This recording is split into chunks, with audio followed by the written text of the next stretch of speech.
Hi everyone, and welcome to my coverage of round 9 from the World Chess Championships 2014. Carlsen remained 1 point ahead going into this game, and with 2 draws in the previous 2 rounds and only 4 games remaining, pressure was definitely becoming a significant factor for the players. Carlsen had white in this game and opened again with e4, as he has done throughout the match.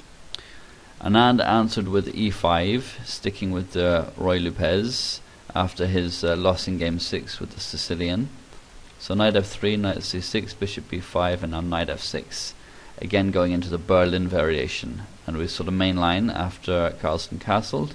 And then knight takes e4, d4, knight d6, bishop c6, dc6, de5, knight f5, queen d8, king d8.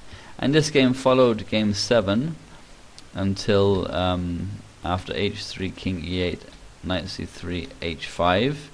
At this point Carlsen played knight e2, which is a less common continuation than bishop f4, which is what he played in game 7.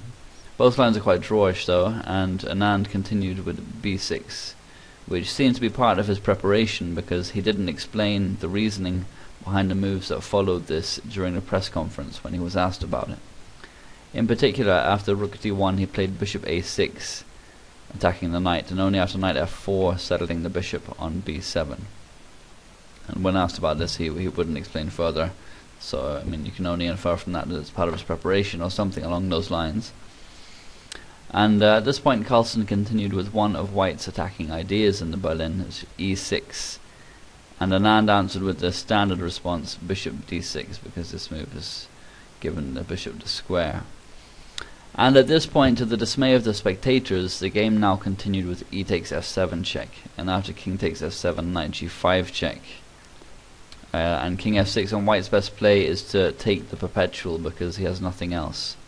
So knight e4 check, king f7, knight g5 check, king f6, knight e4 check, king f7, and after knight g5 check the players agreed a draw after only 20 moves and less than an hour of play. So it was a disappointing game really, at least from the point of view of the audience, but ultimately a small victory for Anand to get such a quick draw with the black pieces. Carlsen was annoyed and again stated how he feels that Anand is better prepared than he is, and that this match is much closer than their previous match in Chennai and definitely looks like it will go the full distance.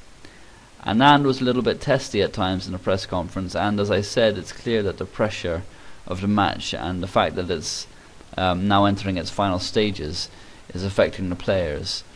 Carlsen mentioned on more than one occasion how nerves will now become a more significant factor, and it's hard to tell in whose favour this dynamic will operate, Anand with his greater experience or Carlsen with his youth.